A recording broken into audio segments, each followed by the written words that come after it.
place that's far away from all you other lanes. Y'all just saying.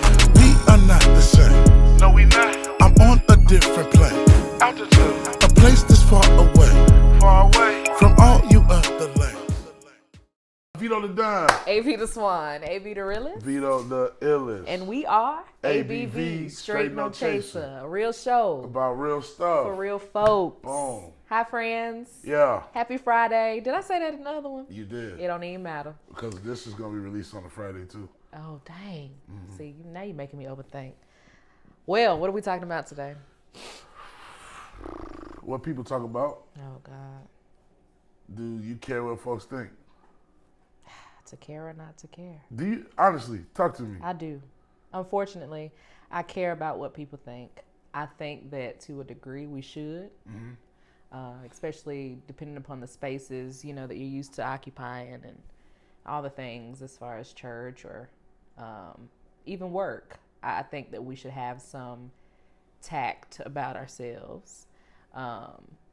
I have found myself to be overly consumed with the opinions of others. Really? As well. So that has been my struggle.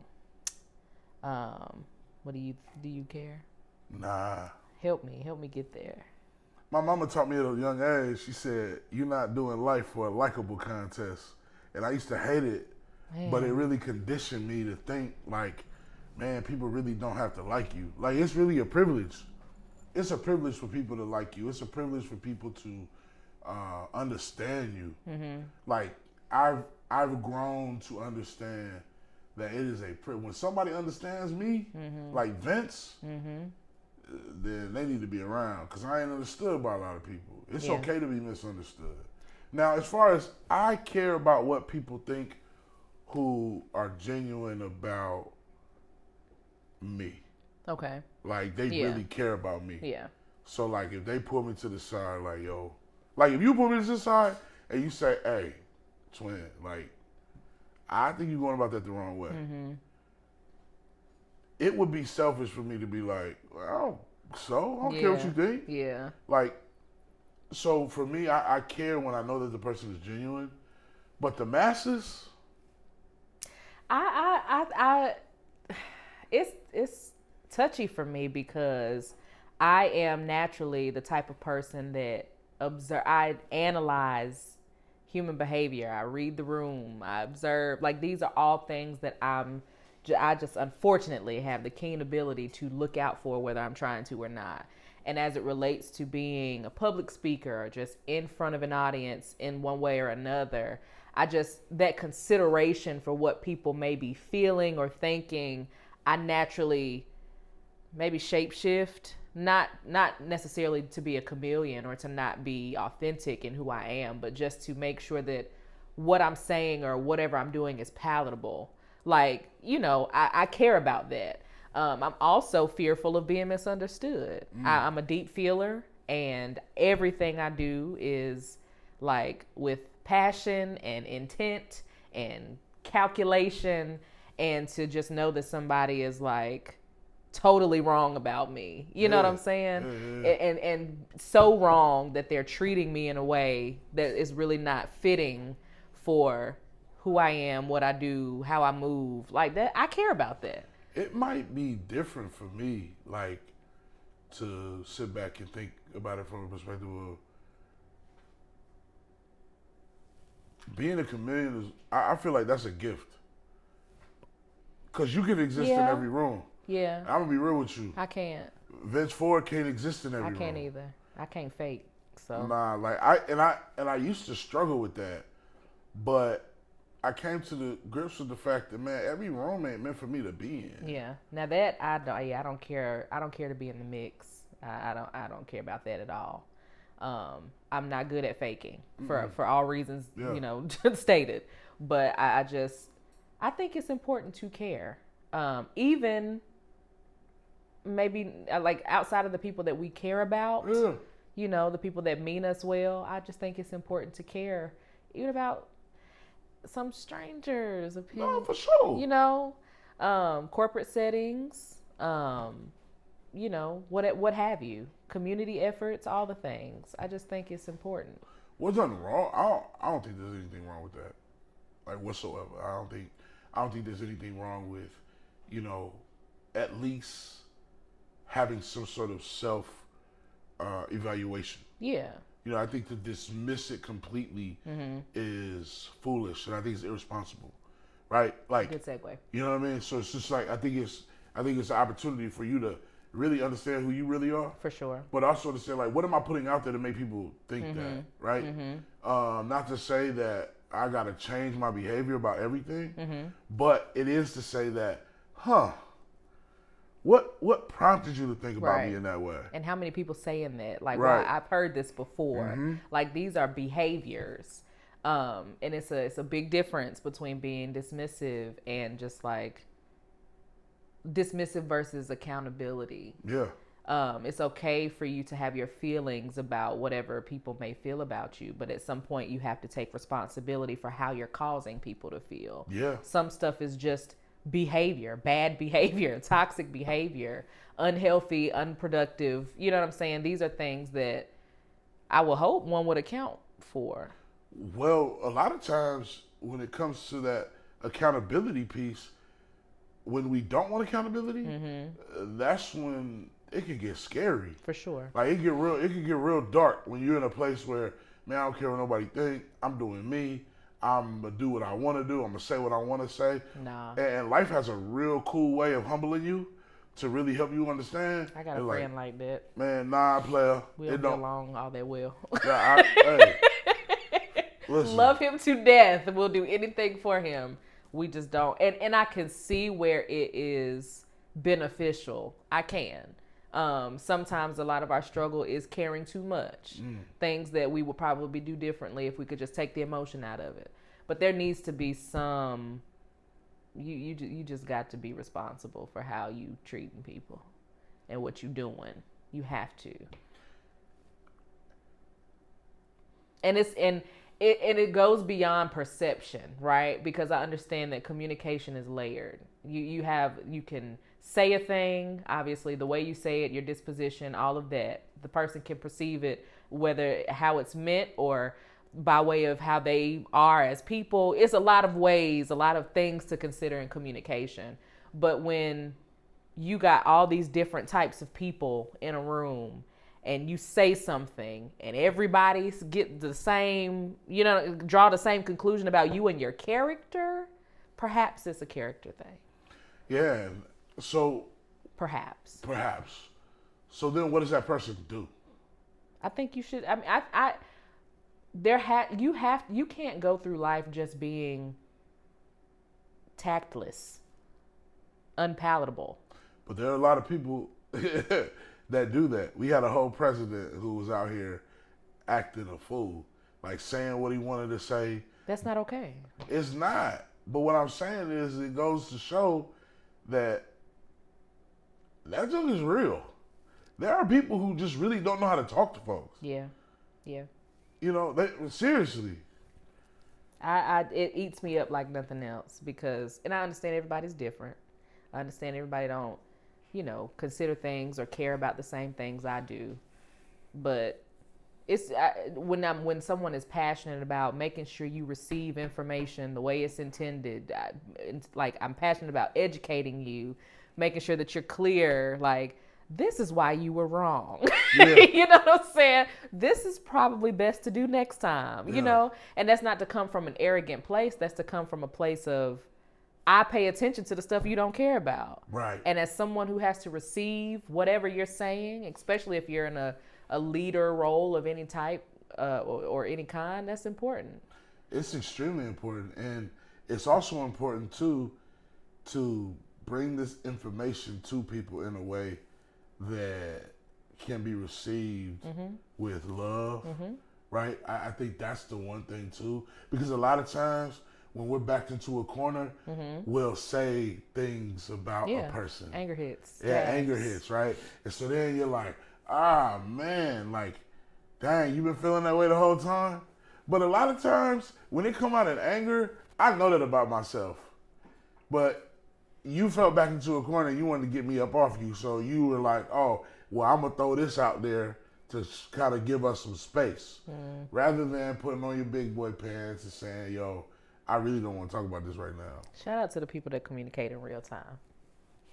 Yeah, it's a good thing. Shout out to those people. I'm not one of them people. Well, I am, because I don't know what tomorrow holds. I might not get to talk to that person again. You right. Like, I've literally, like, been in situations where I'll talk to somebody one day and then they gone the next. Yeah. Like, people my age. Same. So it's just like, nah, let's talk about this. Certain things don't need to be talked about, though, because cooler heads need to prevail. Cooler heads need to prevail. They do. Yeah. It took me a long time. It took me a whole year of therapy to get here. I didn't just wake up like this. Like, Shout out to therapy. I woke up like this. I didn't wake up like this. Like, it was basically like weekly. That's my thing. I need to process what has happened and respond to you, not react to you. I always got something to say. I'm never void of words. We know. But what is going to be effective? What's going to be effective? I'm sorry. My bad, Swin. I'm sorry. It's okay. Yeah. I know how you feel. Is it going to be effective? Is this going to be progressive, forward moving? While I'm mad, probably not. I can guarantee not. Yeah. So give me 24 hours. Yeah, 24 hours is a good amount of time for anybody to make a good decision. 48, 72. It depends on Well, you know, honestly, when I'm really upset and I'm really mad, like, I can still talk through it. I don't know. It's just this ability. Like, No. again, shout out to my mama. Shout out to Marshawn. Because she really, like, conditioned us to be able to remain calm in high stress situations. Now, it could be because she was a captain in the Army and my dad was a police officer. But, like, even my family is like, man, if I'm ever in a tough situation and it's catastrophic, put me around Vince because he's going to be calm. I can do that for other people. I can't do that for me. Really? I'm that voice of reason for other people. But for my own stuff, when you personally pissed me off, yeah. I felt that in my soul.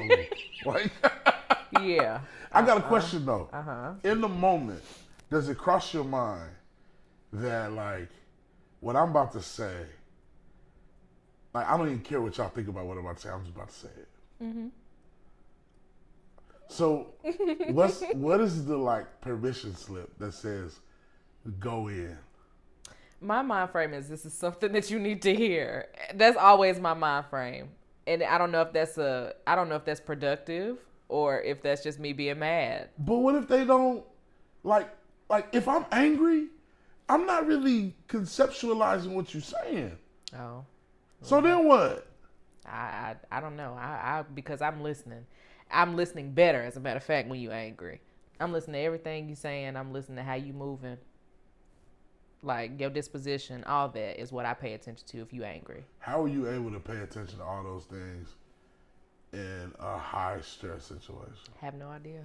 Because I can't do it. If I I'm have no mad, idea. I ain't paying attention to. And that's much why of that. it's gotten me in trouble before. Like, I love my nuggets, my little sister. We are just, shout out to women.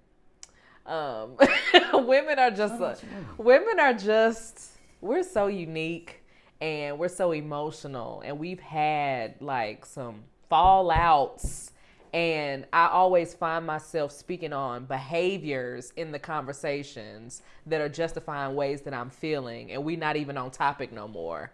And she just like, girl, that's not even what the argument is about, you bringing up other stuff. In my mind, I'm just like, look at how you talking to me. Like, your stance is like you trying to square up. Like, what we, you know what I'm saying? Like, it's all a part of communication. So the last part of this is like this: how do you focus on what the person is trying to say? I mean, now I ain't gonna hold you.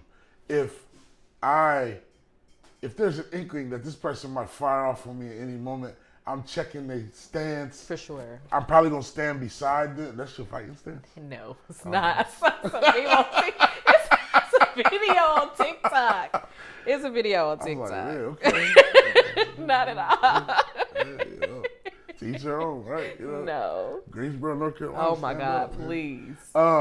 We know you a pro fighter, a pro wrestler. No, I mean, I just listen. I just sit back and I think about that. Now I do watch certain things. Like if I'm in a public space, somebody talking crazy to me, and the person has cauliflower ears. What's that? That's like wrestlers. Like a lot of times their ears get like they literally don't have like an ear. Like it's like rubbed all the way in. It looks pretty bad. No. Like if you ever see somebody with that kind of ear, walk away. Yikes. Walk away. Hey, listen. There's 2 people that I walk away from. 2 people. Okay. All right. Number 1, anybody with cauliflower ears ain't got this type of time. Okay. Because I know you could probably go hard for about 3 minutes.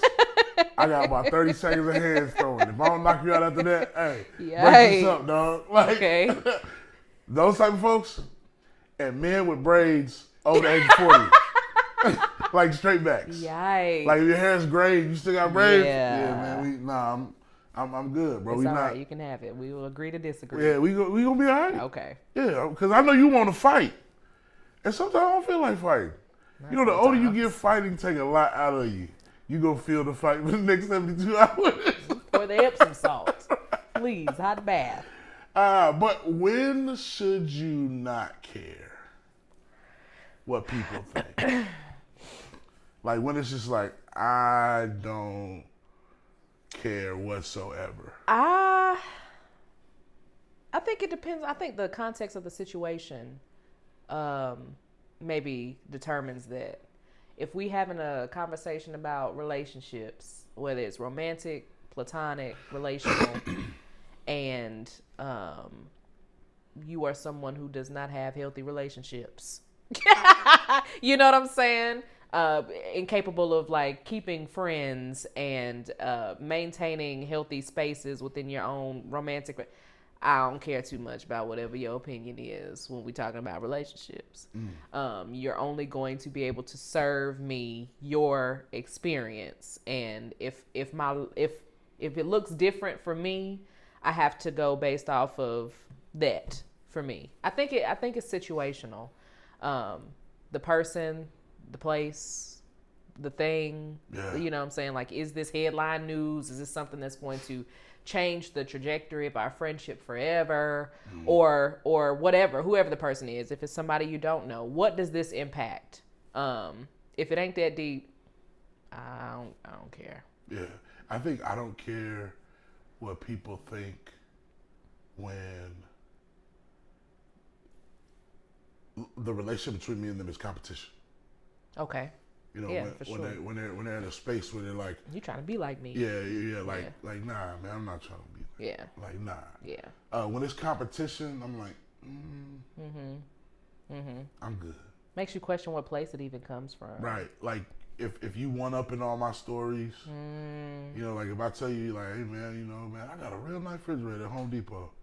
He said, oh man, I got a nice one at Lowe's. Like, bro, I'm just trying to give you some good news. Yeah. You asked me how my Monday was going. Mercy. And you know, I got me a little stainless steel. You feel me? And now you want to tell me about what you got. I ain't got time for that. So Yeah. for me, if it's a constant competition, cool. And then I also say this: the people that always bring me bad news. Oh. Like every time I talk to them, it's like, well, you know, Ethel May's dog died, and then I can say, oh, okay, well, man, you know, I'm praying for Ethel May. And then it's like next time you talk to them, it's other bad news. Like does anything good ever happen in your life? It's always draining. So when they try to tell me about something that's going on with me, I'm like, nah, you the bad news bear. I don't want to hear from you. It's all right. It's always something. That's fair. That's fair. When shouldn't you care? So obviously we have to take it. We have to bring it home as far as like ministry, or you know, Whew. like should you care as the pastor? You know, should you care about everybody's opinions or how they view you? I can't care about everybody's opinion, and honestly, I have to strive to be okay in the eyesight of God. And the people that rock with me. Yeah. And the people that don't. What if it's people that have like the position or the power to like deter or cause turbulence in your position? You know what I'm saying? I'm a serve them, man. Like I remember, I got some really good advice from a mentor of mine because I was struggling. I was really, really struggling trying to build a relationship with. When I was in Phoenix, church I was at with the elders at the church, I was really, really I was struggling. Like, why are they not listening to me? Yeah.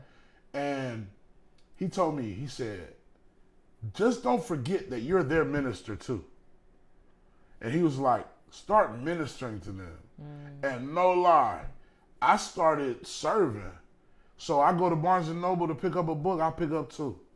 I see him on Sunday, hey, man, I bought a book for myself, man. I thought I'd get one for you. That's cute. Or I was doing stuff to, I was just doing serving things, serve. And that is the more I began to serve, his true colors began to come out. Uh-oh. Right? Because it got to a point where I started to see what I was really dealing with. Yeah. Right? Because you got to understand, man, like a lot of times kindness will expose the devil in people. Killing with kindness is a real thing. Yeah, you heaping coals of fire on their head, now they hot. Yeah. They don't know why they hot. Yeah. So you like, oh, you really, really wasn't rocking with me the entire time. And I think too, early in ministry, it hurt me because I had this idea of what I thought a preacher was supposed to be like. Right? Like I was wearing the suits, the 3-piece, the little bow tie, the little lapels, I'll be doing too the much. shoes, you know what I'm saying? I was getting my name, little stitch on my cuff. And then one day I was like, this ain't me. Yeah, that's too much. Hot. Yeah, first of all, it's way too hot. But it wasn't me. And I had to find my own style. It was okay for me to preach with the blazer with the elbow patches and the bow ties. And, it's okay for me to be who I am. And more people, when I started to walk in who I am as a person, that's when I saw a real support system of people. There's folks now that I feel like, if they hit me like, hey, bro, all right, I'm going to sit down and think about it like, maybe I could go about this a little. Because I know they have my best interest at heart.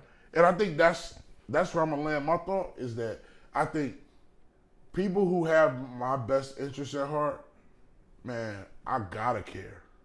I gotta care what they think, and I gotta take it into consideration. So it's safe to say everybody's opinion shouldn't matter. Yeah. And, only those who know you can really come from a familiar place as far as spirit, energy, approach, all those things. That's helpful for me. I'm actively learning that. And I'm going to challenge you on something. Oh, God. You ain't going to like it. Here we go. Even if the person, like, because what we do, we evaluate, right? Yeah. So somebody comes up to you and says, I don't like the way your locks look. Oh, care about that. Hold on. Okay. Right? Right? It's, why did you say that so quickly? Because I love my locks. Boom. All right. But now, I want to push a further, right? I remember when the last few months we were in Phoenix, I was working a lot. A lot. Working, trying to make money. And my father was the one who called me. It was like, hey, son, you really need to be spending more time at home with the kids. My instant mind went, who are you talking to? How you gonna tell me I need to be spending more time with my kids? Bruh, you and mom split when I was 12. How you gonna tell me? And man, I don't know what it was, but it came over my spirit, man. I'll never forget this. He was like, listen to him. Okay. So I started listening to him. And the more I started listening to my dad, the more I started making sense. And I said, wow. Wow. Wow, like. The accent is hilarious. Wow. Hey, I'm from Texas, y'all. But wow. I really, it was humbling. But it made me think that, like, sometimes the best advice comes from unorthodox places. Mercy. And so now I look at it like this, twin. I might not care, but will it make me better? That's fair. So what's my challenge? That's your challenge. Okay. When people come to you with something, will it make you better? Mercy. I got one person in mind right now. It's making me itch. I already know who it is. I know exactly who it is. Just listen. listen to her, and it's all good. Let her get it off. Let her get it off. But then you be assertive with how you feel about her. Because I had to be, that's what opened the door for me. Because I was looking for a door. Yeah. Like, give me a door, I need a door, I need a door. Because I wanted to talk to my dad about some deep stuff. Some stuff that I was still harboring from my early childhood. But that opened the door. All right. You gonna close us out? Stand for the invitation. Yeah, at this When point. you come. To the mountain free. That's when I wake up from my nap when I was in high school and shit. Oh my God. You not listening. Oh my goodness. I'm playing,